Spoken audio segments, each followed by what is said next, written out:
and then we'll start getting into the discussion. Yep.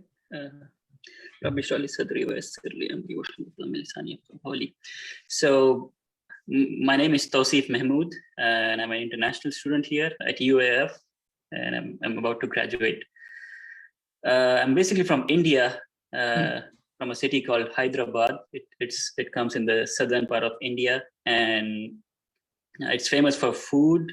I cooked a lot while I stayed in my stay at UAF, and my mother tongue was Urdu, and we have a history of Persian rulers.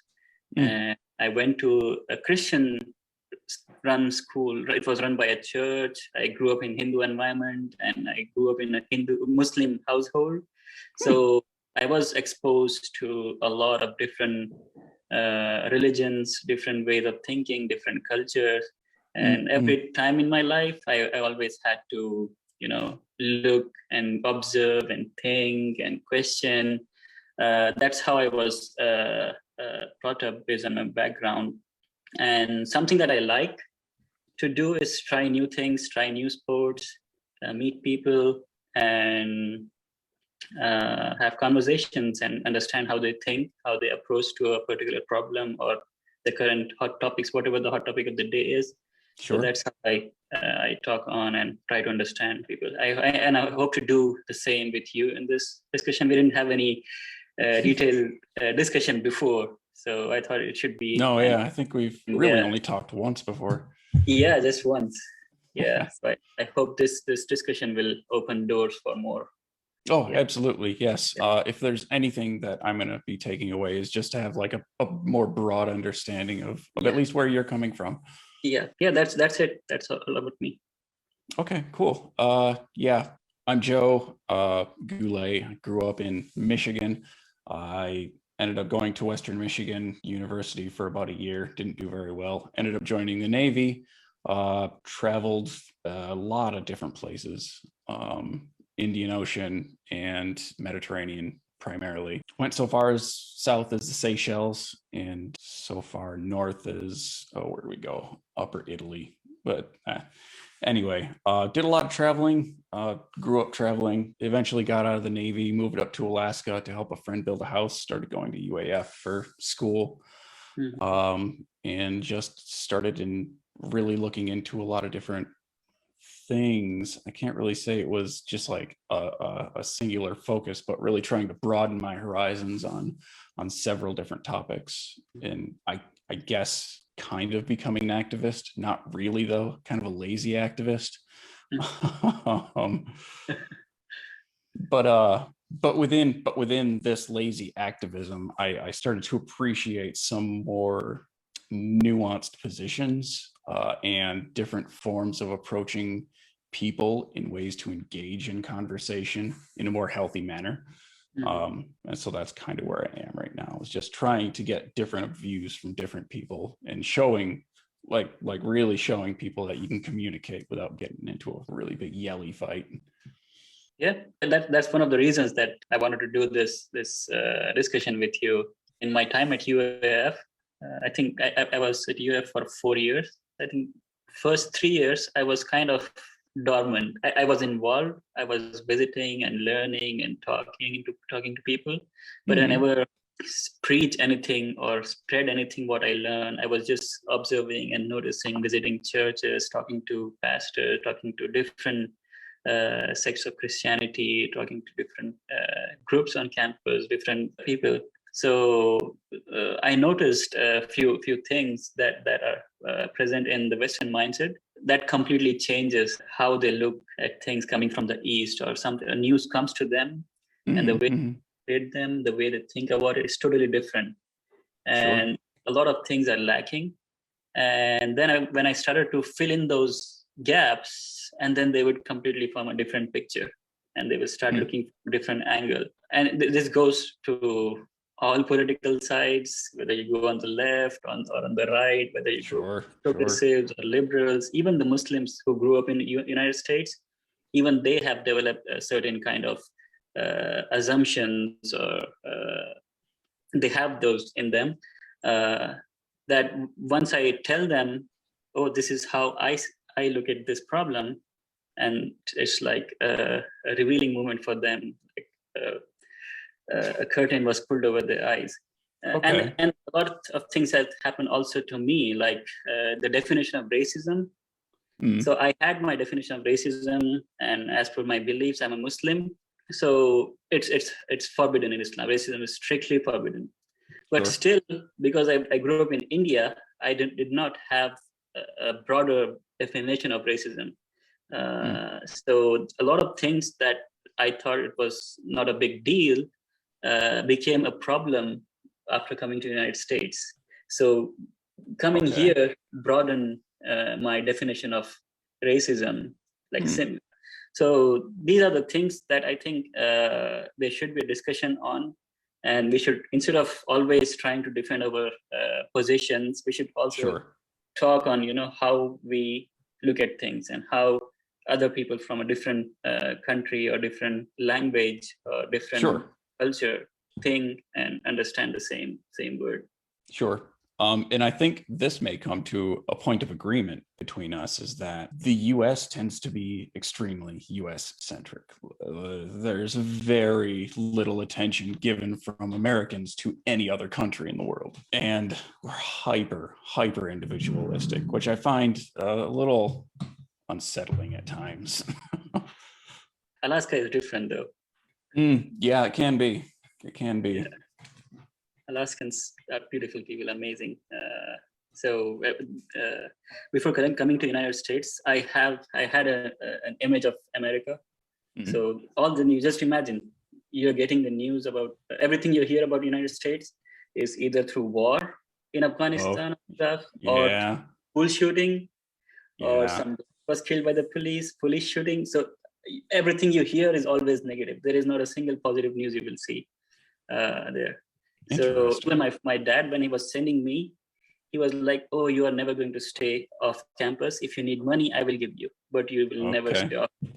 Like this is how my father was afraid about my visit here. So, but when I came here, Alaskans just blew me away. Like everything I imagined about United States and Americans based on the news that just got shattered. And people were nice. Even while I was walking on the road, they would say hi, hello, and they would help me. One day I was walking with grocery bags in my hand, and I think 2 or 3 cars stopped by and they offered me help. Hey, do you need help? We can drop you to your home. Oh, that's wonderful. That's wonderful. Like that was something amazing that happened to me in Alaska. I wasn't expecting that based on the news. Yeah.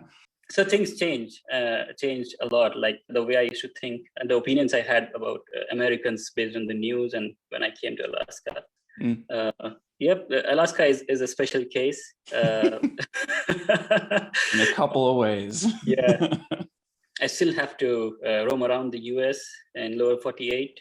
I think the cities, whether it's India or United States, I think it's every city might be the same.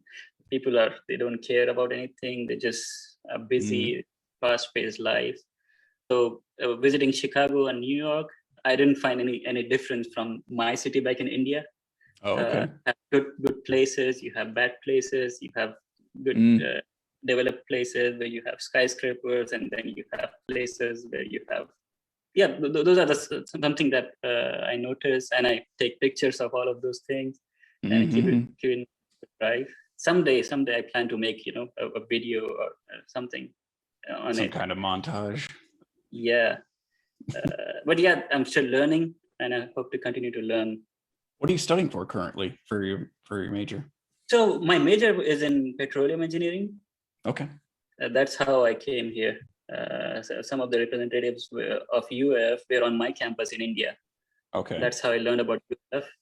And I was excited about snow because we don't have snowfall back in India. Oh, that's true. So Alaska was the first place where I experienced snowfall. Was it a bit of a shock, or was it just like... It was. Yeah? So the moment I reached Alaska, I think within 2 weeks, it was negative 46. Wow. I got frostbites on my knuckles. Oh no. Oh no. Yeah. but because of that, it became easier for me to handle much lower, higher temperatures like -20s. That became quite Oh, tolerable, sure, yeah. experiencing that frostbite. Yeah. It was a good experience, and also I also worked as a staff photographer for campus newspaper Sunstar. Oh.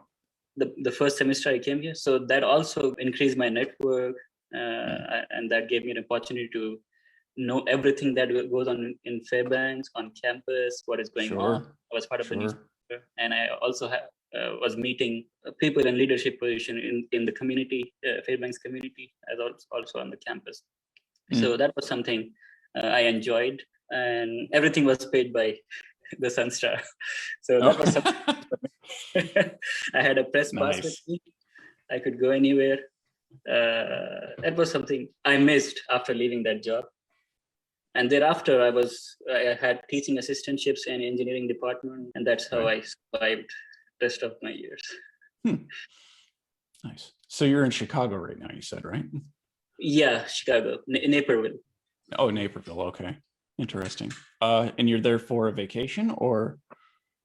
So I have my brother who lives here. Oh, okay. Yeah. So I'm just staying at his place. I'm also waiting for a job offer from Texas, and hopefully I might leave. I'm not sure. The moment I get that offer, I'll be gone. Sure, yeah. I was expecting it on Friday, but that didn't happen. So hopefully Monday is the day, maybe. Fingers crossed. Yep. Okay, so I suppose where do you want to? Huh? Sorry for it. Yeah. Have you been to India? I have not been to India. I have been to Oman, Qatar, United Arab Emirates, Seychelles, like I said before. I have seen the coast of Somalia, but that's about, those countries right there are as far east as I've been. I've been to Israel, but we weren't allowed off the ship because it was a hot spot there at the time in Haifa. It was kind of depressing for everyone involved, because when we pulled in, everyone there was excited. It was like, oh yeah, the sailors are going to spend all their money here. And we could see from the ship there are clubs that are just bouncing and ready for all these sailors to come off the boat. We're just not allowed to leave. Yeah, and then pretty much anywhere in the Mediterranean, you name the country, I've probably been to it. Albania, Greece, Italy, France, Spain, Tunisia, it's all over. How different did you find them, those cultures? It was not nearly as different as I thought it was going to be. There were definitely some differences. It'd be stupid to say that there weren't. And I think most of it revolved around like the lived history of the actual the society that I was visiting. And this is unfortunately me looking back on this, because at the time I had been incredibly ignorant of a lot of the things that I was actually seeing. And then researching much later the things that were all involved in the existence of a city, of anything, and then gaining an appreciation much later after having visited it. And so it is kind of difficult to look back, because like at the time, being an ignorant 20 young guy, the first place I ever went when I was in the Navy was Croatia, Split, Croatia, which is it was a massive tourist hub, or not a tourist hub, but a trade hub that was built in and around Diocletian Castle. And I didn't know who the hell Diocles was at the time. And it was like 10 years afterward where I actually looked into the history. It's like, oh, this guy was a major figure in Greece. He ended up retiring here, set up a port of trade, and then all of these people that live in this area are using all of this history that's just been ingrained in the entire society, and it's so integral to their entire part of life. Was not a thing that I could appreciate then, but I can appreciate now. at the time, it was just cool to go through. It's like, wow, this is an old ass castle. Yeah, it's always interesting to watch historical monuments. There are a lot in my city, but I've never been to because it was just right there. Oh, sure. Yeah, it was just another thing. Yeah, Greece was a lot of the same, actually. There are lots of castles that I toured in and around, and the entire city's just built in and around all of these ancient buildings. And then you have new buildings like just popped up around it too, because I mean, people are still going to be making buildings. It's just you can see the stark difference between one versus the other. And Tunisia is a massive Muslim population, which is the first time I had ever run into any kind of Muslim or Islam-centric kind of society. And so it wasn't like I was going into it with any expectations. It was just me going into this place that I had never been. So I went to Tunis, Tunisia, which is the capital city, and we ended up going to Carthage, which is just a 20-minute drive from there, which was amazing. We ended up visiting the bazaars and walking through just like the port there, and it was really nice. They had some amazing food, and the only thing, like, I can't think of a single negative thing that I had seen there. Like, I smoked at the time, and they had $20 cartons of cigarettes, so I was like, hell yeah. Actually, no, they were $10, and then they ended up increasing the price to $20 because we had been there for a week. They're like, oh, you can get a lot more money off of this. Can't blame them for that, for goodness sakes. But yeah, it was just awesome. The people there were really cool. I didn't hear of anyone getting into any fights, which is unique for like sailors going into a new area. But again, it was one of those instances where I don't think I could really appreciate, because of my ignorance and my naivete of any of the history of that area, even local recent history of that area. I couldn't appreciate on a deeper level what was going on. Yes, it's really important to know the history. I think now you're a history major, right? Yes. Yes. Yeah. Cool. What history have you majored in? Like, which part do you study? American history or? So when I first started getting into history, I haven't been in classes for a little bit now because I ended up running out of money with my GI Bill, unfortunately. But my focus, or my hope at any rate, was to get into Middle Eastern history of some kind, kind of like focusing around Old Testament kind of history, not necessarily Old Testament studies, but the history and the transformation of the text. Have you ever studied the Islamic transmission of history, like how we filter and how we verify the testimonies or the chain of narrations? Somewhat. Have you gone through that? Not nearly to the extent as I have with the Bible. It's interesting. I think you should take a look into it. I think that is something unique about Islam and Muslims. So the Muslim scholars have maintained a system of verifying the witness testimonies. So witness testimony, or modern terms we call knowledge from authority. That's one of the source of knowledge we have. So the authorities, they are tested. So you have to know not just the name of the person, but you have to also know where did he live, where did he born, complete biography of that person. How was he seen by the people? Was he known to be truthful, or was he known to be a liar? How was the state of his memory at his young age? How was he ever known that his memory got weakened with age? So all those things are collected, and these are the things that we apply. Anything that is coming from, let's say, Prophet Muhammad said this. So let's say even if we find a piece of paper that says Prophet Muhammad said this and it's like 1400 years old, Muslim scholars won't accept that. They would need Okay. the chain of narrations, and the chain should be strong, and there are ways to verify those chains.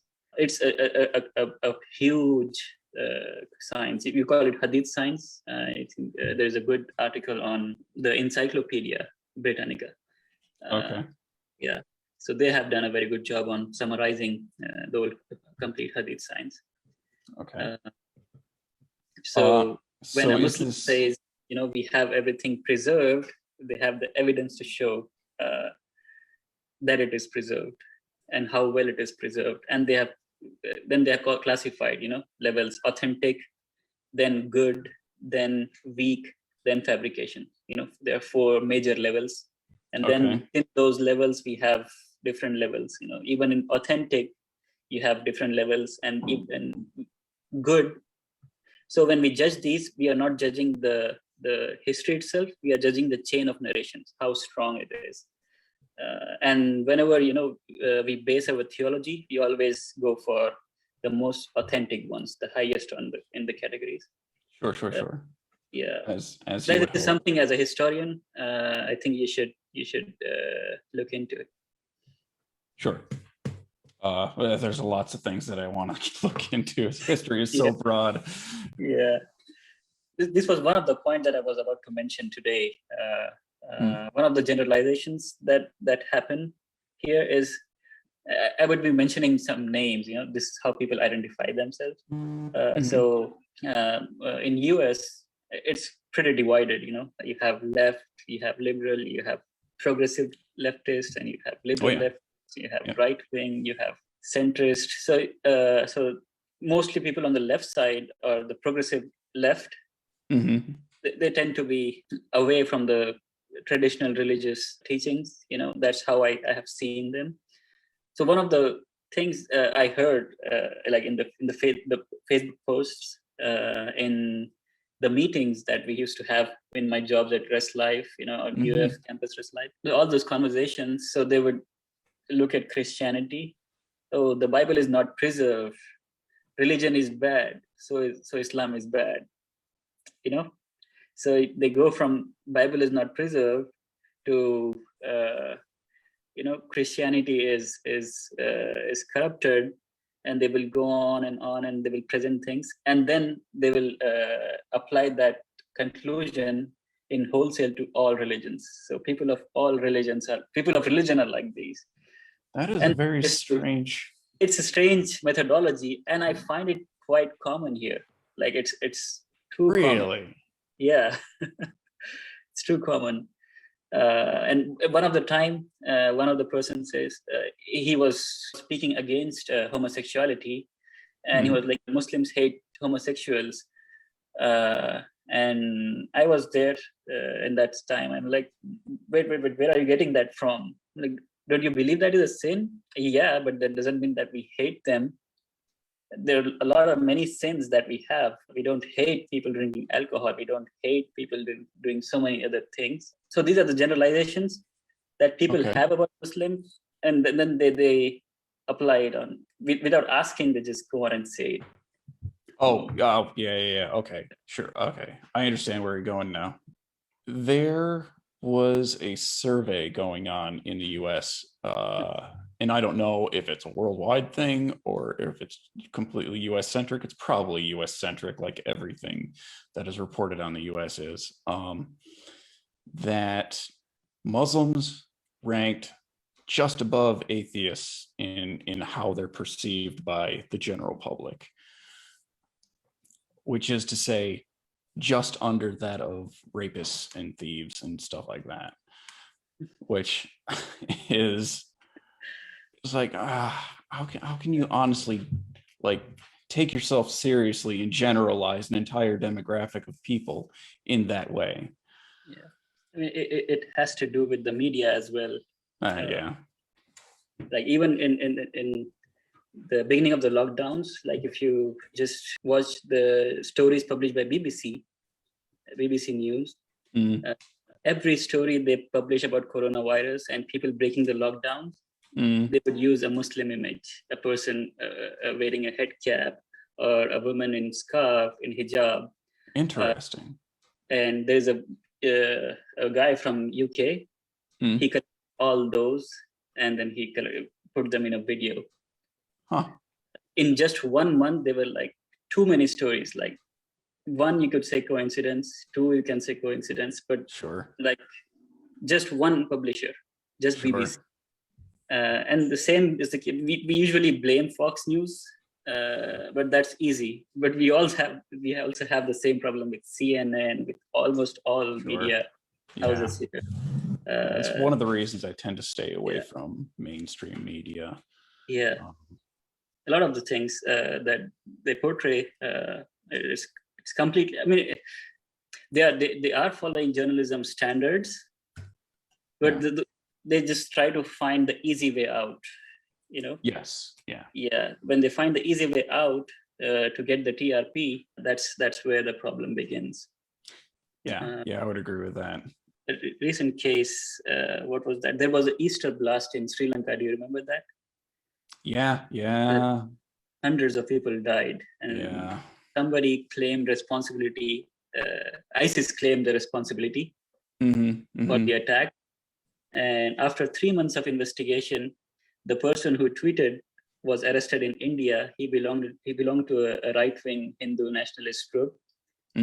He posted as if he was ISIS, and he got arrested. And the prime minister of the country, he announced that the drug mafia was the one who did the blast.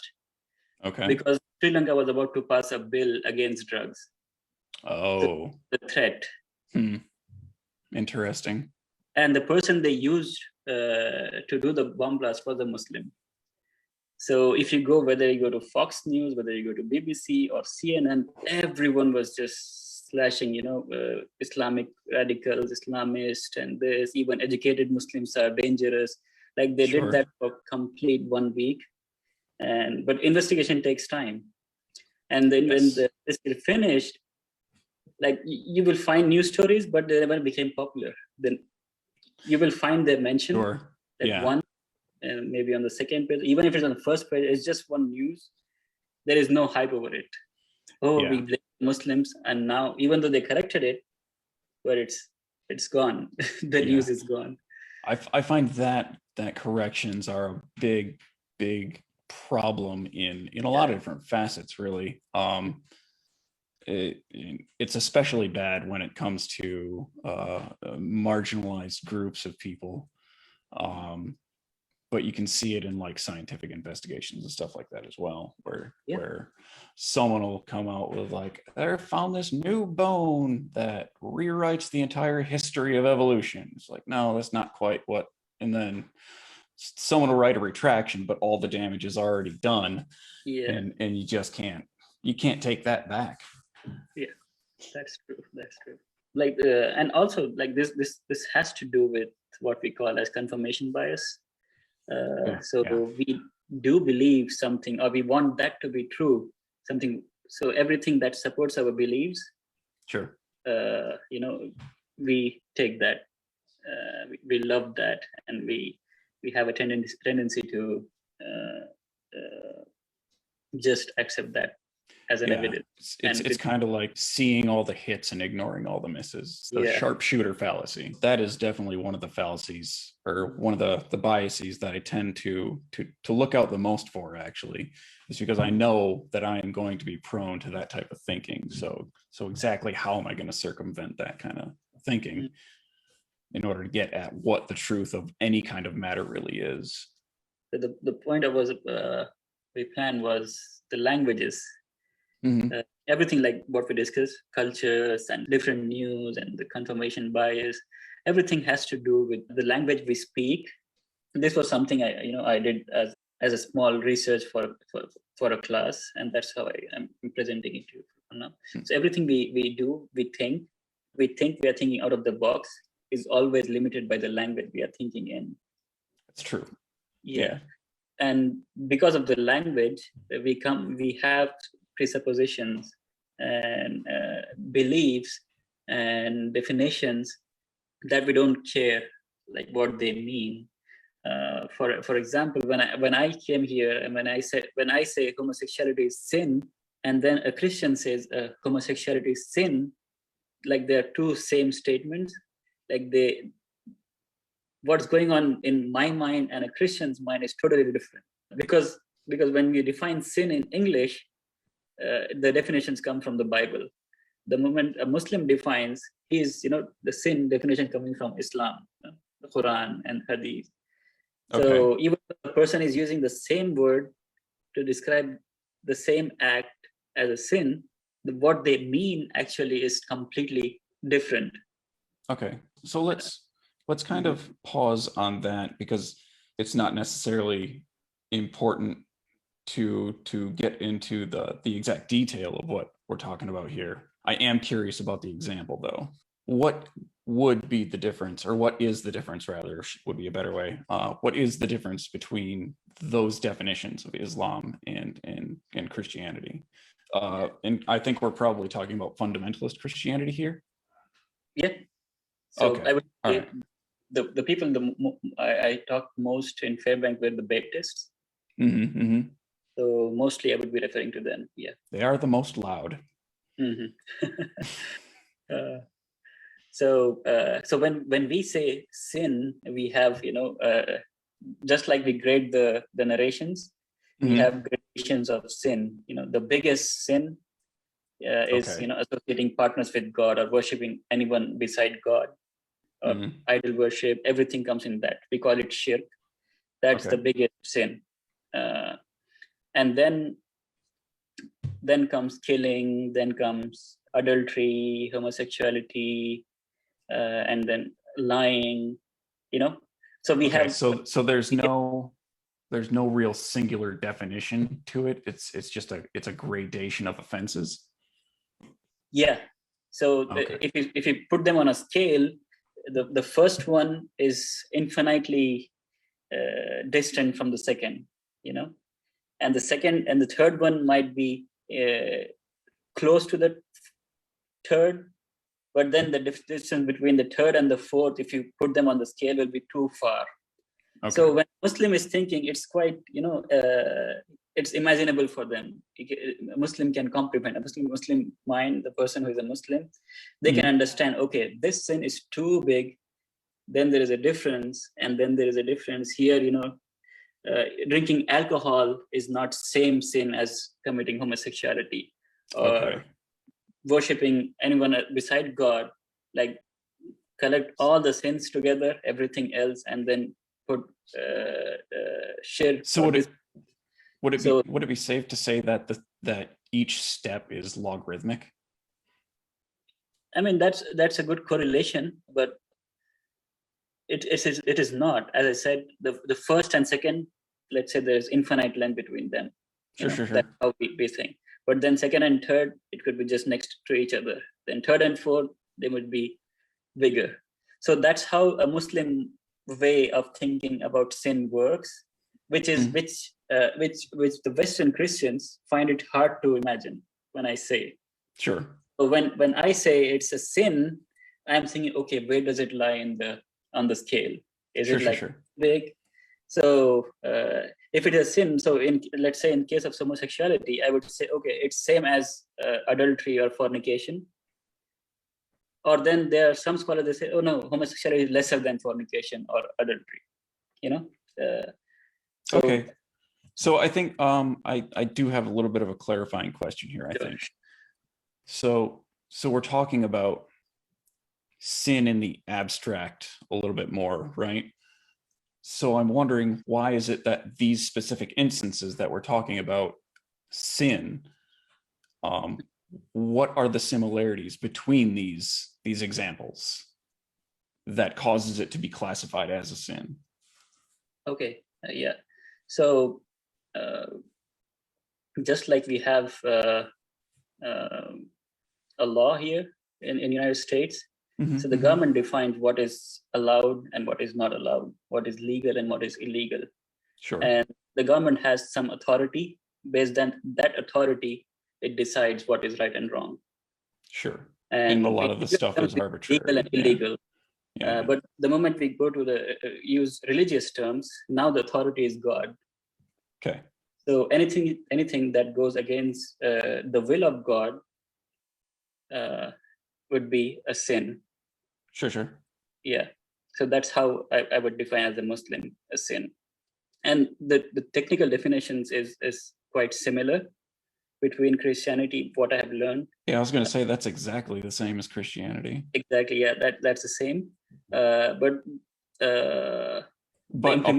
apart from Christianity, there you have it's not like all or nothing. It's like you have a ramp to work with. Exactly. Yeah. So if like Adam's sin, we believe as Muslims, and Christians believe as Christians they believe Adam sinned. But for Muslims, it was just a slip. It was a sin, but it was quite close as a slip.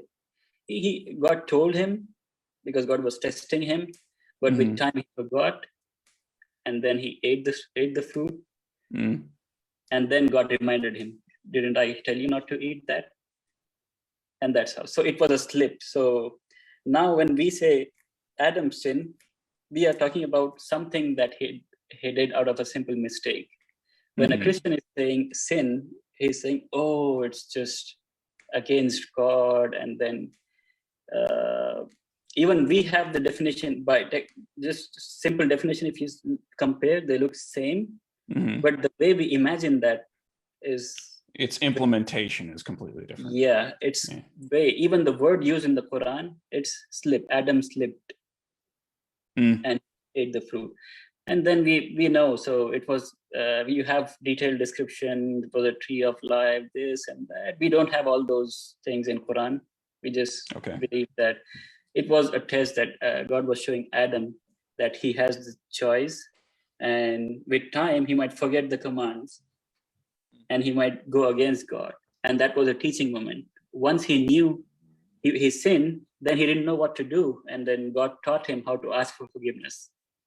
And he was taught, this is how, if you slip, if you do a mistake, or if you sin, this is how you ask for forgiveness, and I'm forgiving. Okay. And I will be sending prophets and messengers to remind you, and whoever follows, he will be on the right path. He's following, it would be like he's following my will. Whoever disobeys is going against my will. Okay. Yeah. So this is how the gradation of sin is. The word is same, the definition, the way we define it, if you put in words, it is same. But the moment you start reading the Quran, you develop this gradation in your mind. Okay, this is not equal as that. So I'm not like super duper versed into the history of the Hadith in the Quran. All I really know is some literature that I've looked into through just some of the historical research I've done. And apart from that, most of the stuff that I do know comes from either Muslim scholars' mouths directly or from ex-Muslims. And the way I hear you describing this is much more akin to how a quote unquote liberal Christian would also think. They would very much look on the same line as like murder is a much more egregious offense than not helping a woman across the road or something like that,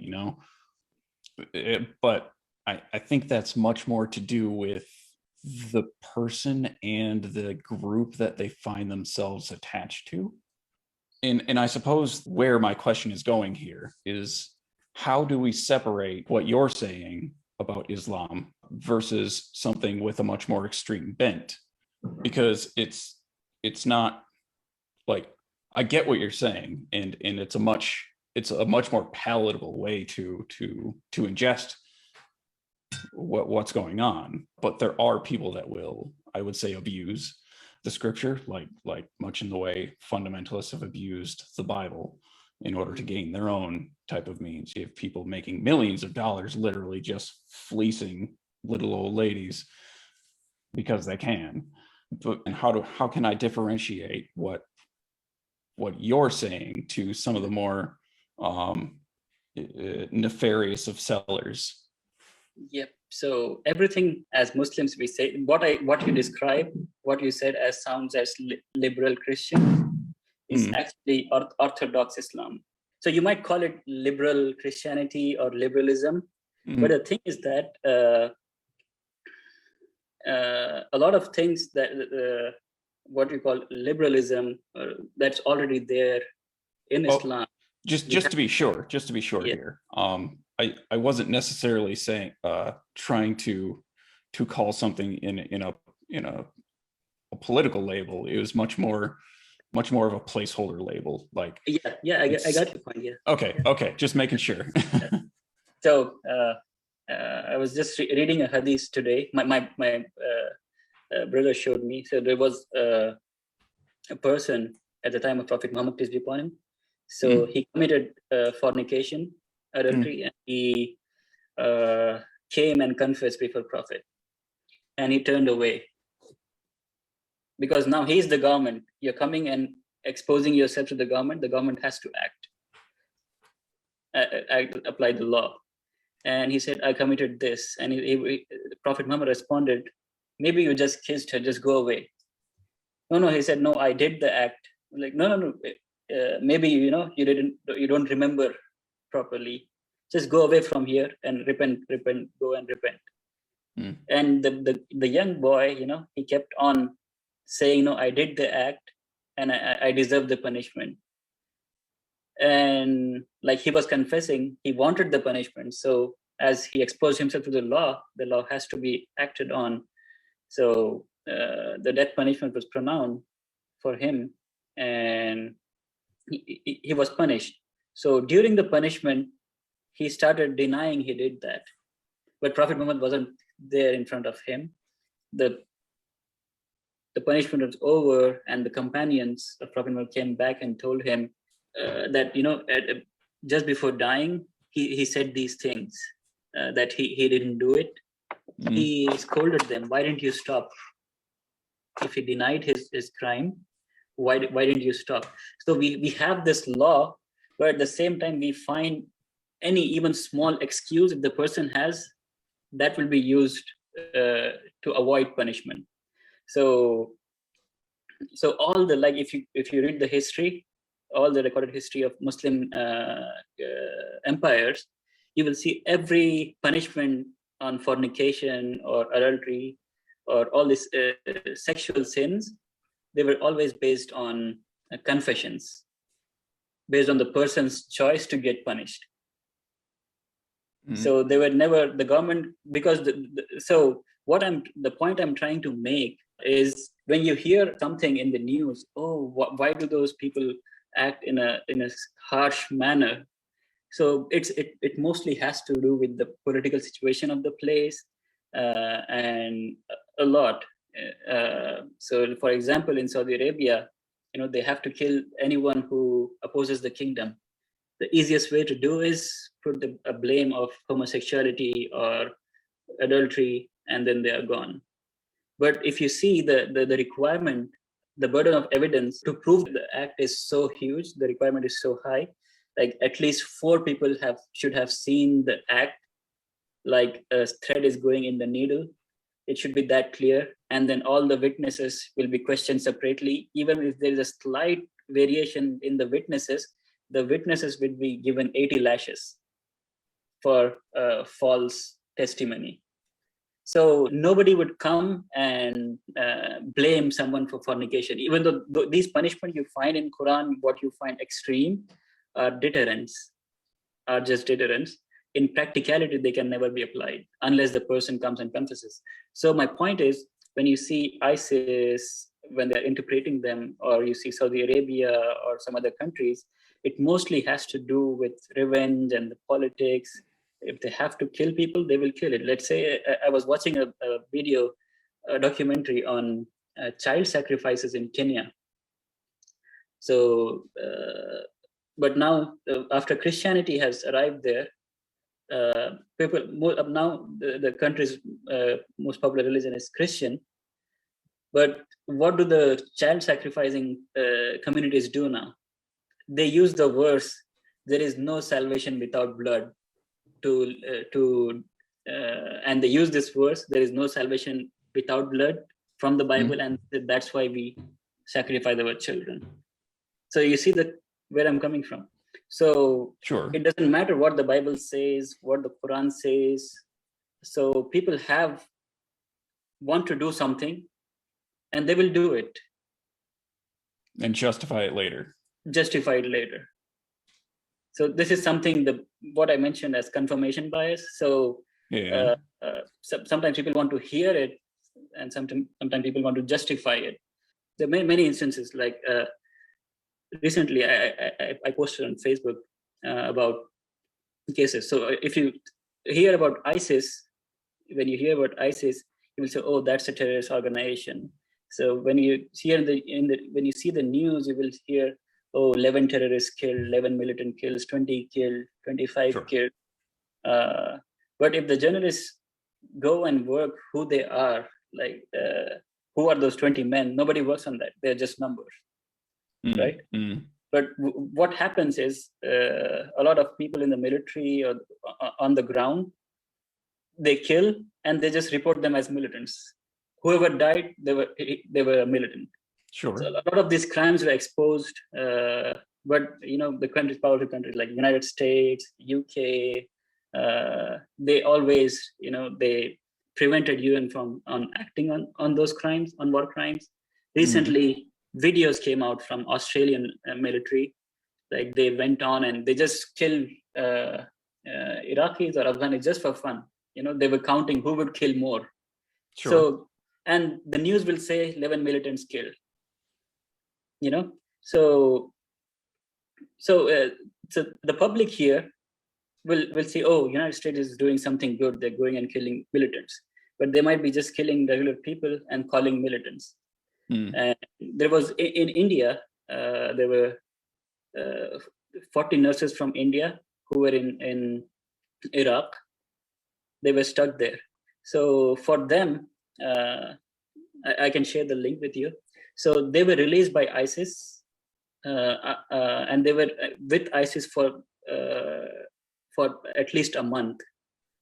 And if you listen to the interviews, they were like, "No, ISIS are not bad people. They protected us. They gave us food, and they gave them cell phones. ISIS contacted Indian embassy and made sure, they go back safely." So now, if you see now, we can see, even though they are calling them ISIS, they are just normal local residents. They are helping, even though they are fighting the military, because they like everybody's in war. The whole country is in war. Yeah, it's outside, it's exposure of the bias. Yeah, so people outside, they are just calling everyone ISIS, but for the people who are there, they're just normal residents. So my point is, when you see Islam or Muslims in these conflicts, and you see them using Quran or Islamic literature to justify their killings, at the same time, you also have these good stories, like they fed those 40 nurses for a month, they protected them, nobody was harmed, everybody was safely returned home back to India. So now, who would you support? Whether who is learning from the Quran, whether these good people, good ISIS, or the bad ISIS? Because they're all ISIS for the media. They are released from the ISIS, like they were. The headline would say they were released from the ISIS. In the title IS or ISIS, it tends to lend a bad air to whatever the heck is going to even be in the article. Exactly. Yeah. I get that. I completely understand. And I completely understand, especially what you're saying about not even knowing who in the heck it is. They're just saying this is ISIS. I suppose a deeper discussion would require me to be a little bit more familiar with what's going on in the Quran exactly. In the Quran? And the Hadith, really. About what? The general contents, because what you're saying, it kind of it requires my understanding about what these particular passages that you're talking about even say or mean or anything like that. And that's just not something that I'm familiar with, unfortunately. Okay, so where should I begin? Yeah, so Islam in the Quran.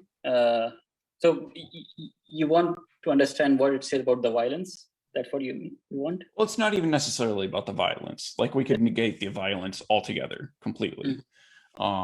It's more about, how do I know who is telling the truth about a claim? And this is a question that can actually be asked of an even broader audience, not just Islam or Christianity or anything like that. It can be applied broadly to anyone that's conducting scientific research, or Hindu or Tengur or Shinto or anything like that, right? It's the broader question I'm kind of pointing to is how do we know who is telling the truth about what? Exactly. So have you ever seen a cat? We have two of them. You have two of them. I meant the lion cat. Oh, okay. Yes, I have seen lions. Yeah. No, I actually meant the tiger one, the tiger cat. So the point I'm trying to make is, you know, I used the word cat, and you understood cat. Sure. Right? You understood the cat you have. You have two cats at home. Sure. So there is a general understanding that cat means the kitties or the cats you have at home. So the general understanding of cat is, well, it's a category error. So even when it comes to Islamic scholars, we have academics, Islamic academicians. So Sure. all you need to do is just see, who do Muslims listen to, who do they subscribe to. When they scholars, when they say scholars, who are they? Are they ISIS, or the scholars you have Islamic institutions, Islamic universities? Are they from there? So I think it's not a big deal. It's not a difficult thing to find who is right and who is wrong. So we have Islamic scholarship. You can always approach them. But then you also have the lion cat or the tiger cats. Even though those can be interpreted as colors or cats, but we all know who Muslim. You know what I actually meant when I said cat, right?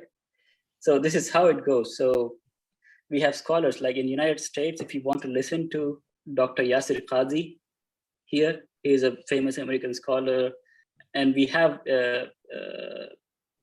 Umar Suleiman. If you want names, but if you want an institution, we have Al Maghrib Institute. We have Islamic Seminary of North America. We have there is an organization called ISNA, ISNA. They produce scholars. Then you have ICNA, Islamic Council of North America. So these are the most popular institution of mainstream American Muslims. And then if you want somebody from Arab lands, you have University of Medina, the city of the Prophet. Then you have University of Mecca, and then in Egypt you have the Al Azhar University. That's one of the most famous university in the world. Then we have Deoband in India, Nadwa in India. So these are, whenever Muslims have issues, we all look up to these institutions. As Muslims, so we don't have. Let me see if I understand. Yeah. Because what it sounds like is, if there's a question about scholarship or text or something like that, right? You will seek the authority in order to tell you what the interpretation or something is supposed to say. Exactly. Okay. I am not so concerned with what, but more concerned with how. Not so much that this thing is what is true, but how we know this thing is true. So like you're saying that we have these scholars. If we have questions, we can go to them and we can ask like, whoa, how am I supposed to understand this thing? Exactly. Yeah. How do they know? Is there a process that I can go through, or is there a process that they can outline in order for me to be able to figure these things out for myself? Like, Yes. Oh, sorry. Go ahead. Finish your question. Okay. It's kind of like if I want to figure out that the Earth is round, I have plenty of things to go to in order to like conduct these investigations myself. Yeah. Is there a corollary for what you're talking about? Yeah, there is actually. The best way is to reach the scholars and ask them, right? The experts. If you don't know, ask the person who knows. But if you want to do it by yourself, that means you should know how does the measure. If you want to measure the radius of the Earth, you should know. Okay, whatever the instrument I'm going to use. Sure, yeah, there are some fundamentals that you have to understand in order to get there. Yeah, and the basic fundamentals. So here, as well, you need to understand when it comes to religion, what are we doing here? We have to deal with Quran and Hadith. So do you understand? There is a religious authoritative opinion, and then you have a simple decision that you make in your personal life. Like, I don't go to scholar for every small thing, right? Sure. Yeah.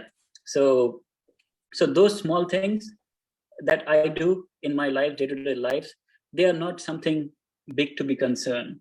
If you are in the situation and this is what Quran says, go with the general understanding and just make sure your intentions are right. If your intentions are right, this is how general public are led.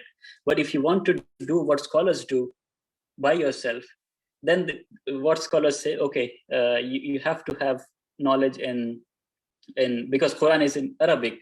So if you want to match that level, the basic requirement is learn Arabic.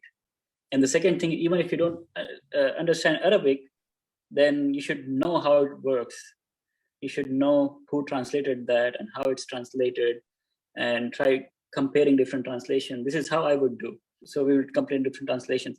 So a lot of these things are actually developed for people who already know Arabic. But for, let's say, if you want to do something similar without, that's how you're asking, right? If you want to know what is right. Mm-hmm. Yeah. So if that is the case, you simply go for a translation of the Quran and you come with your own conclusions, and then you check if you have, you have the literature available, or in today's world, you have YouTube available, see what scholars are saying and see what you are interpreting. Is it quite similar or is it quite different from them? So it's not a big issue of what it actually means. I hope I answered your question, but this is something, if you know Arabic, then we have this basic opinion. These are the rules that are applied on the scholars themselves. So first thing is 50. We call it fatwa, opinion, translated, roughly translated as opinion. So opinion of an authority. So we call it fatwa, and it has. So whoever is giving the fatwa, he has to understand the situation the person is in. So 50%, this is a famous saying, half of the fatwa is understanding the situation. So once the person understands the situation the questioner is in, then comes the religious text. Now you go for the interpretation. Okay, this is your situation, and now we have the Quran. Quran is the most authentic book we have, completely preserved. Does Quran say anything about that? Okay, what does God says in the Quran? This is what he says. Is it there? Okay, if you don't find a solution there, the next source is the sayings of Prophet Muhammad, peace be upon him. We call it Hadith. So, and then we have, second option we have is the Hadith, the sayings of the Prophet Muhammad, peace be upon him. So these are collected. So this is kind of a historical data. So then we have the companions of the Prophet, how they practiced. That's the third level. And then we have the companion's companion, we call Tabain. Okay, so we look at them. And then after that, we look at the scholars, famous scholars in the past, what was their opinion? and what was their reasoning, and in what time they reasoned, and why was that.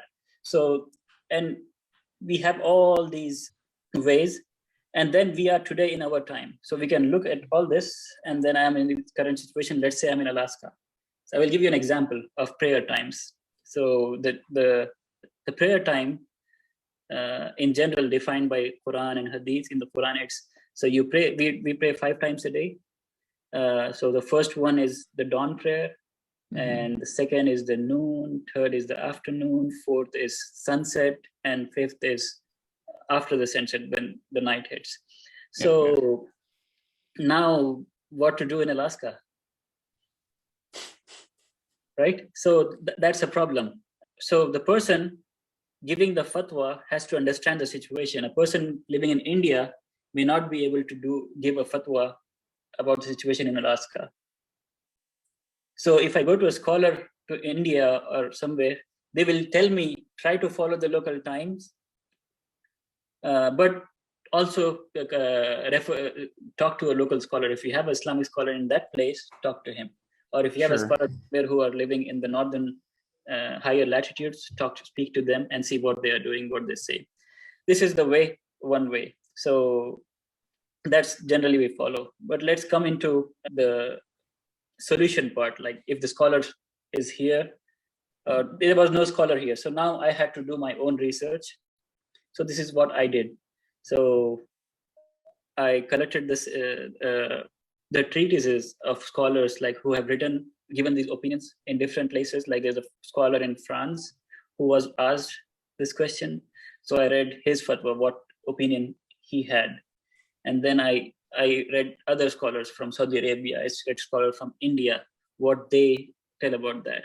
And in those scholarly opinions, they give references. Oh, our opinion is based on this reference from this hadith or this verse of the Quran. Sure. And this opinion is based on the situation you described as this. This is your situation, this is the Quran, and this is our solution. This is how a fatwa works.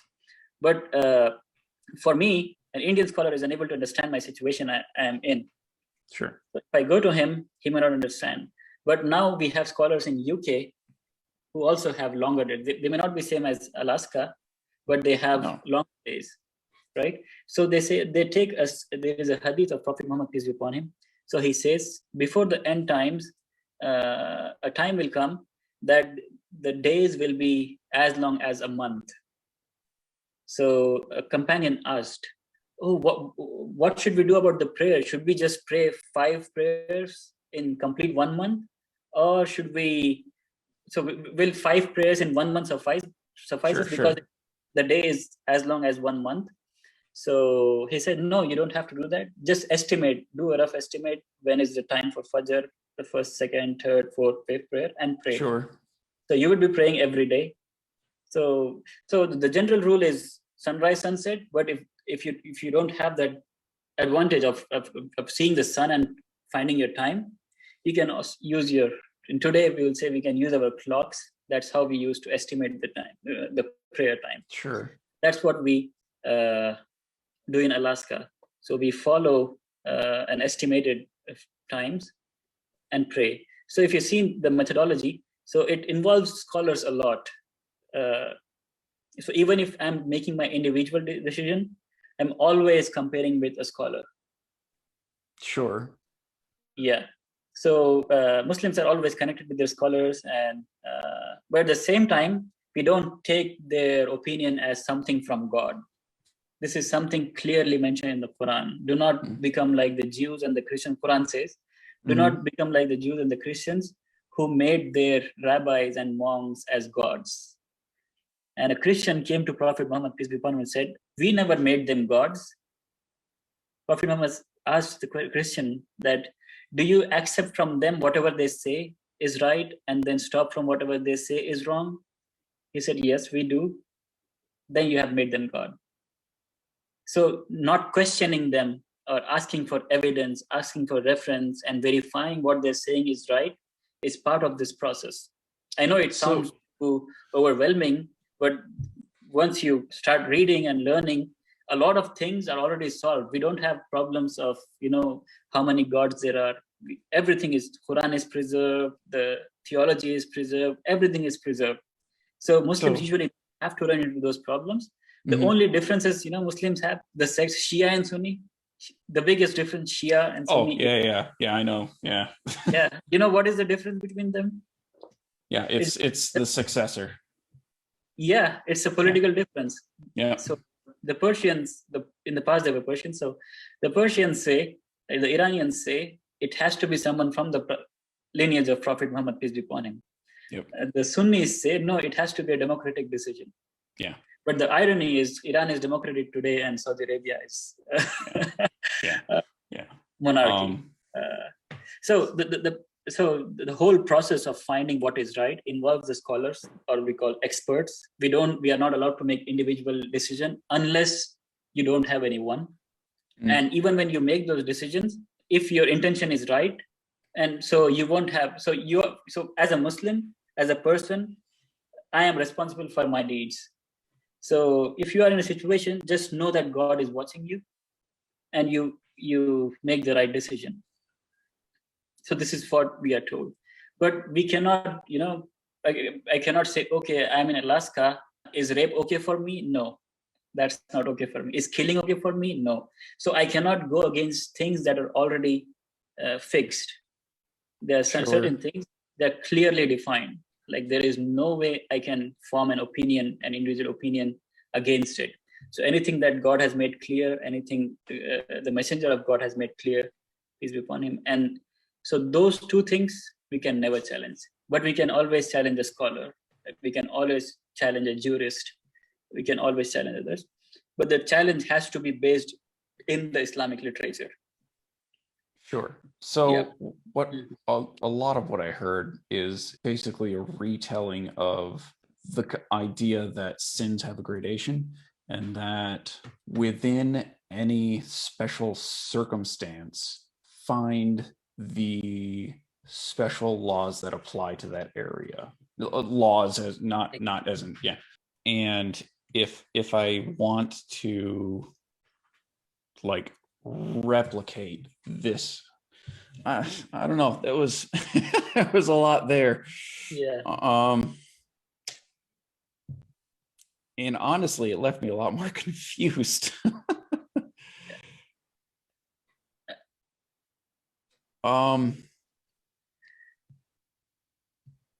So instead of going through everything, it's easier if I tell you what a scholar will follow. Okay. So as a scholar, so he has to know the Quran, he has to know the Hadith, and he has to know the ilm, or the knowledge of the field that he is giving his opinion in. So Quran Hadith is common in all scholars. Let's say I have a question that relates to finance. So I will find a person who is a master in Quran Hadith. At the same time, he's also an expert in finance. And this comes from Quran, actually. God says, if you do not know, ask those who know. So Muslims use words, and then they rely on experts, right? So are you aware of, oh, dang it, I can't remember his name. Muslim, I don't know if he's a scholar. I'm pretty sure he's a scholar, but I could be completely wrong. But he's super popular, and he'll get questions from atheists and Christians at his seminars. You're aware of him? Zakir Naik? Probably. Is he wearing a skull cap? Is a thin, lean guy? Yeah, he's from India. Oh, okay. So I've heard some questions he's been given, and some of his speeches. I don't want to call them sermons. They're probably something else, but I think you understand what I'm trying to get at, right? Yeah. This is the guy? Yes, the guy? That guy. Exactly. Yep. Yeah. Yep. I have heard him speak on some scientific subjects as though he knows what he's talking about. But if you actually understand the process behind him, he doesn't seem to. Like, I've heard him talk on the evolutionary model, and whenever he's asked a question on that, he doesn't have a clue what he's talking about. But the thing is, people like him are expected to be an authority, and people take his word for what he says. Not really. So he doesn't claim to be a scholar, and he's not seen as a scholar. Oh, he's seen as a scholar. Trust me. He may. Okay, so let me clarify here. He may not be seen as a scholar to you, and to a lot of people that are within your circle. But I do know there are a fair amount of Muslims that do see him as a scholar. Yeah. So in every lecture, if you see a complete lecture, he says he's a medical doctor. Mm-hmm. He's a medical doctor, and whatever he's saying is coming from different scholars. So if he gets a question, he consults scholars and then he responds. Okay. Yeah. So he's never giving anything from his own. And and the way he phrases them is different, but he never claims to be a scholar. And in every lecture he says, if you don't like anything from me, just throw it on the wall, and that's the standard. Every scholar, so we have a term called da'i in Islam. Da'i means preacher. So we have so he is a da'i. Okay. He is not a scholar, he is a preacher. Okay. All right. Yeah. So he's someone equivalent to these are not a religious hierarchy. This is general terms that we Muslims have developed with time. There is no hierarchy in Islam in the masjid like Christians have. So so this is du'at, or the preacher, we can say. So they are not scholars. Okay. They are just debaters, public debaters. Okay. Yeah. Ben Shapiro is not a scholar. Oh, that's for damn sure. No.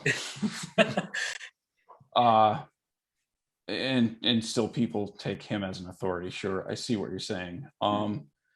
But I think, and I would probably have the same criticism for Ben Shapiro.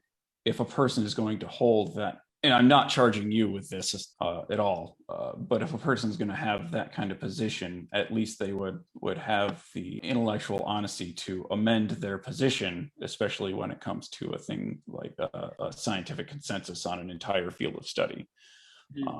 And I suppose that's just not something I've seen him do on the evolutionary model specifically. I will be quickly right back. My phone is about to die. I'll get the charger. Oh, okay. Yeah. So I think the question from there would be, he is a da'i, you said? Da'i, yeah. Da'i. Okay. D-A-E-E. If you search da'i. Okay. I put an extra D on there. So I would assume he is seen as some kind of authority, regardless of whether he should be or not. I mean, yeah, if the person, they don't know anything, they might see him. He's a TV, like a presenter. If somebody kind of like Pat Robertson. I don't know who that is. Okay. I think you at least understand what I'm saying. Yeah, he's a debater. So he's a medical doctor. At the same time, his specialty is comparative religion as well. Okay. So he has studied Hindu scriptures, memorized them, Bible, Quran, and a lot of different scriptures. So even in general, Muslims don't look up to him for a fatwa or opinion. They look up to him only for comparative religion. Okay. Let's say for evolution, we would find, okay, who is a scholar? If a Muslim wants to know, they will say, okay, who is a scholar who has a expertise on evolutionary science? Sure. And I would hope anyone would do that, honestly. I said, I would hope anyone would do that, honestly. Yeah, this is how we are taught. And Quran teaches us this, we should not do what the Jews and the Christians did. And I would honestly have to say that Muslims do a much better job of sticking to like the biological model of a lot of different things than Christians in the US do. What do you mean by that biological model of? The biological model of evolution. Whether they accept like abiogenesis as a thing is another matter. But for the most part, Americans, especially conservative Christian Americans, do not accept the biological model of evolution at all in any capacity. Yeah. Actually, if I'm not wrong, there were few scholars. So when the Europe was in the Dark Ages, or the Muslim world was on the peak, so there were Muslim scholars who did not say evolution, but they did worked on it. Yeah. And I'm trying to think of something that agrees with that. So the way Muslims look at it is science is like a tool for us. Sure. So if science says something, it's a tool. Let's say we are measuring something, the measurement may not be right, but we can work with it. So this is how we use science or anything, any expertise. Same goes with the evolution. So let's say Darwinian's evolutionary model. So what should a Muslim do? The scholars say, yeah, it doesn't fit exactly with how we believe in, and we know that is not the truth because we know Quran is the truth. That's how we see it, but it works. The model works, and that is what the nature of science is. It never gives you the truth. We impose the laws on the nature because they work. That's how science works. So Muslim scholars, if you go to scholars like, there's a Pakistani scholar I used to listen in while I was in India. So in Urdu, like he was the first person I listened to on evolution. So he said something same, and then we have somebody from recently. His name is Subur Ahmed. He's doing a PhD in philosophy of evolutionary biology. So right now, he in my search, he is the expertise. Like I would prefer. Okay. Or I would recommend anyone to listen to. So even he, coming from completely a different scenario, like he grew up in West, he studied in universities, his opinions are nowhere different from what somebody who grew up in Pakistan in a complete different language, what he says.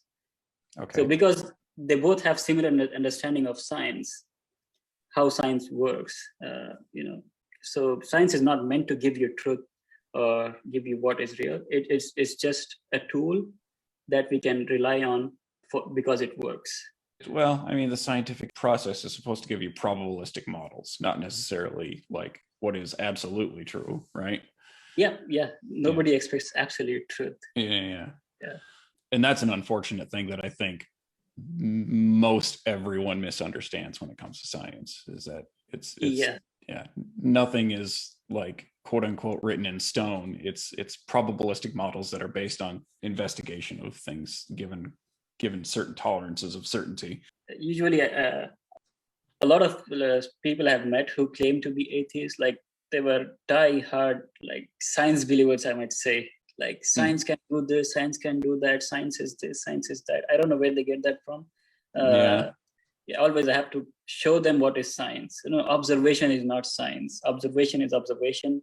What you do with that observation is science. Basically, it's interpretation. Somebody will come and interpret this way. Newton will say it's this. Einstein will say it's that. And the thing goes on. But the formula works.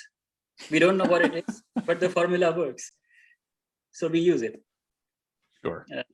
And I think that may be one of the things where I differ from a lot of atheists, because I know exactly what you're talking about. There are some people that will say, yeah, science has all the answers. I ran into a person that said that a couple of years ago. I'm like, what in the hell are you talking about, man?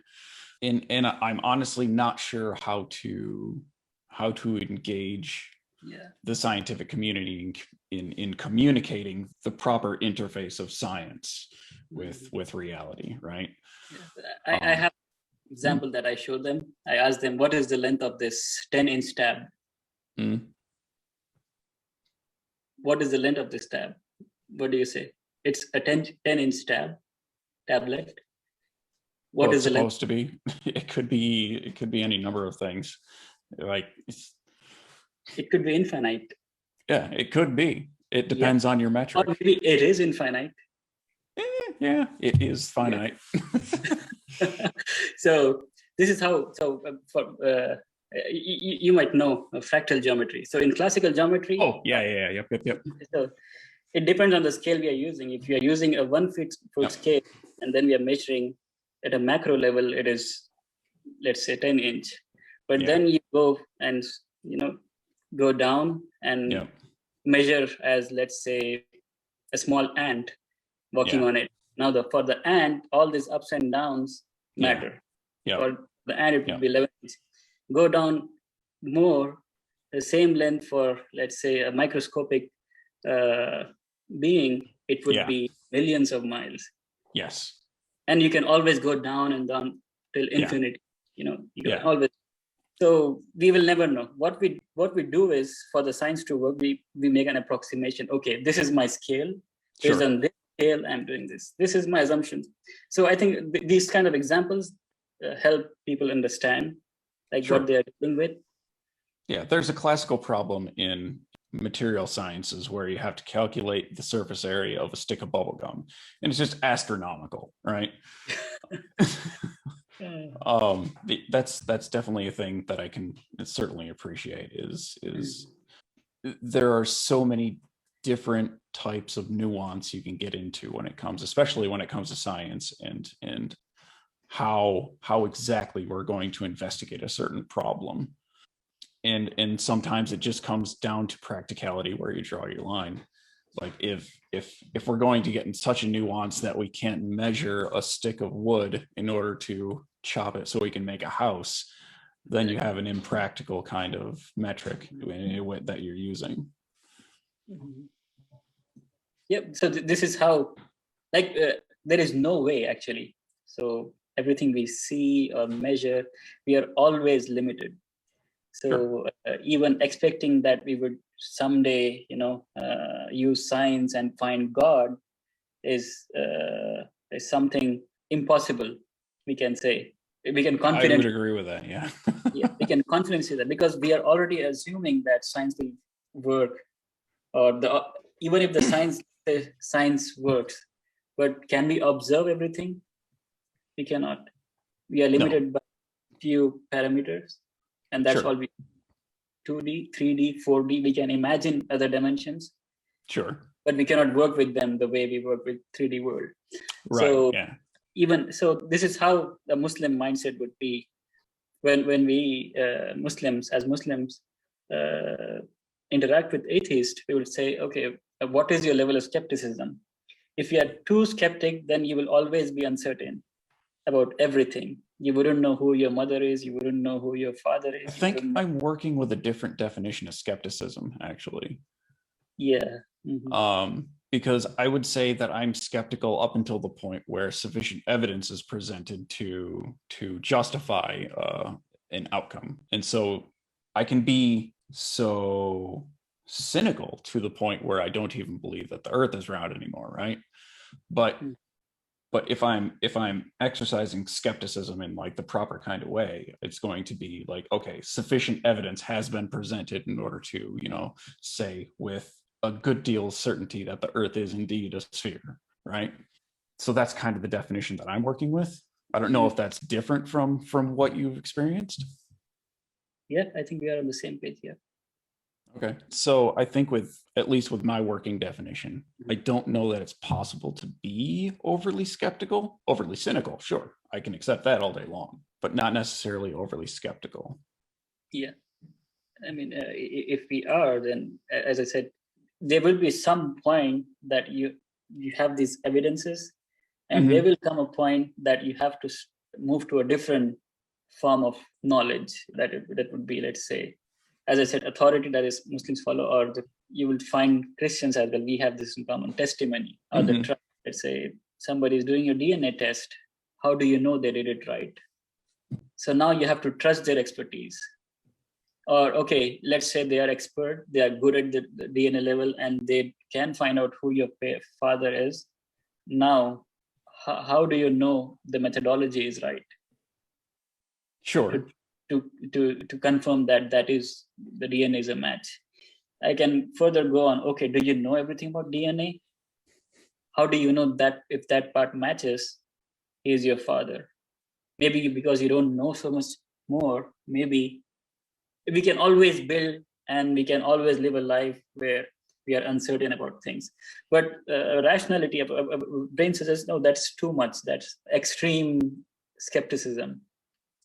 So we don't I think the difference. Go ahead. Yes, we try to strengthen our evidences, and we try to make sure we can trust those evidences. And once we have this balance of evidence and the trust, that's when we believe them, or that should be the way we should believe them. Sure. I think Right. I can go with that. Mm-hmm.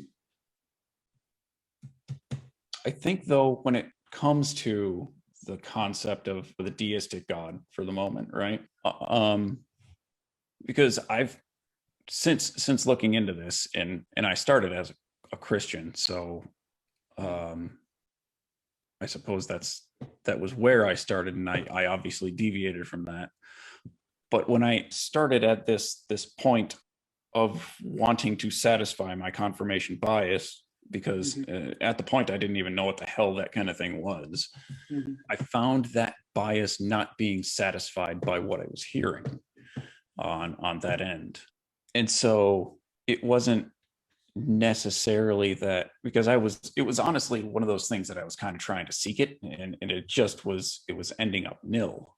And so my consideration isn't to say that this isn't a thing no matter what evidence comes in front of me. It's much more, I haven't, what I have seen of these evidences aren't actually evidences. They're just hasty correlations that I don't know are necessarily connected in any logical capacity. So, like I supposed to bring up an example, right? Would be the classical kalam, even though classical kalam doesn't even bring up God within its syllogism. I can take each premise on its own and identify exactly where within these premises I don't necessarily think that a thing follows. Like everything has a beginning. Oh geez, I forgot what the premises are now. it's okay. Everything that has a beginning has a cause. The universe has a beginning, therefore the universe is caused. We don't necessarily know that the universe has a beginning. Like the whole concept of the Big Bang suggests that there is, and I'm much more prone to believe that the Big Bang is a thing that happened. But I don't know that we can make a case for what the cause of it was. Maybe that it has a cause. Maybe it didn't have a cause. And one of the things that I hear for people saying that it does have a cause is, where do you think all the energy came from? It's like, well, it came from inside of it. All the energy was all of the energy inside the singularity, which expanded. It had all of the energy already packed inside of it. And that, I think, is actually one of the more strong cases for any type of God, and I still find it lacking in explanatory power when it comes to How do you know there was singularity? We don't. You don't know, but you're believing in it. I am more prone to accept it as a thing, but I don't know that I accept it with 100% certainty. I can go so far as to say, even if it weren't true that it actually happened, I don't know that it necessarily leads to the answer of a God. Like, I can completely dismiss the Big Bang altogether. Yeah, but you don't have to believe in the Big Bang. Yeah. There is a verse in the Quran that somewhat correlates with the Big Bang. The heavens and the earths were joined together, and then we split them asunder, and then it was a dust, and then we ordered the earth and the bodies to come together willingly or unwillingly. They said we will come willingly, and they came together, and that's how earth was made. If you listen and read those verses, it quite well correlates with what we know about the current cosmology, whatever we know in the cosmos. So how planets are formed, the galaxies are formed, it was dust, and with millions of years of time, they come together, and stars are formed, planets are formed. So we know that, and it correlates that. So Zakir Naik, because he's not a scholar per se, so Muslims criticize him for using that and saying there is Big Bang in the Quran. But what he says is, yeah, I know there is no Big Bang, but this is how people understand it. Okay. People find it easy to understand, and that's how he presents it. But if you go to actual scholars, we have 1400 years of scholarly literature. They would, the moment they hear Zakir Naik saying that, they would say, oh, he's making a big blunder. That's how they will. Okay. But as per him, he's saying, oh, that is how people think. I cannot present them complete philosophical language for them to make and make them understand everything. Sure. Yeah, so that's his way, and he defends it. But if you go to a philosopher, have you read the book, The Divine Reality? That was the one you had me read, right? Yeah, I have sent you as the PDF. Yeah. Yep. Yeah. So in that, he presents this contingency. Oh, the argument from contingency. Yeah, I'm aware of that one. Yep. Yeah. So I think that's a pretty good argument to convince. But the actual argument the Islamic scholars present is from intuition, or what intuition is a rough translation, but we call fitra. Fitra is the nature on which God made us. So you find this in the Quran and in the hadith of Prophet Muhammad, peace be upon him. So what we say is, all these arguments, kalam, the word is Arabic actually, kalam, cosmological arguments, all those arguments. This was a big deal in 1000 AD. Yeah. It's a super old argument, yeah. Yeah, so we have a lot of Muslim scholars, who are like giants in philosophy. But then we also have scholars who are criticizing them, the course. So one among them is Ibn Taymiyyah. That is one of the famous Islamic scholars, Ibn Taymiyyah. Okay. So he... I've probably run across him. Yeah. The one that I'm most familiar with is Ibn Sina. Ibn Sina, yeah. Ever Sina. Yeah. So he would come up among... He was expert in medicine. Yep. He was also a philosopher. Yes, he was. Yeah. Yeah. There's some places that still use some of the work that he did. Actually. Yeah. He was super influential.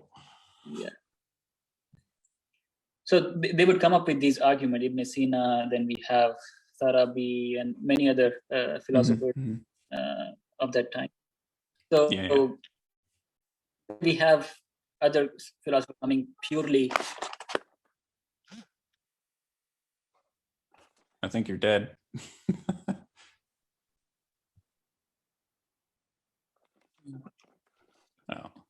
I think we might want to close it up actually here pretty soon. Sure.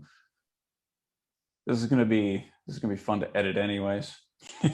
Yeah. I would be open to having another discussion at some point, if you are, because we got into a lot of weeds today, I think. Exactly. Yeah. There's so many things that I had planned, but I never actually said even a single thing, except language parts that I was. But yeah, the main point, like I didn't want to have a formal discussion and an open instead of a formal, because I didn't know how you think. I didn't know anything. Sure. Yep. Much of you. So if I'm coming with arguments which you already agree with, there is no point talking about them. Oh, absolutely. Yeah, I agree. Just want to be quite open so that we can, yes. Yeah, so we can actually have a dialogue. And understand how we think and how we think from different. So we haven't actually discussed about East and the West at all. No, we really didn't even touch on any of that. I think we should have another. Okay. Yeah. Yeah. We'll talk on Messenger. Maybe we'll see how your schedule is. I think I am a little bit more open than you are, and we'll kind of play it by ear. If all goes well.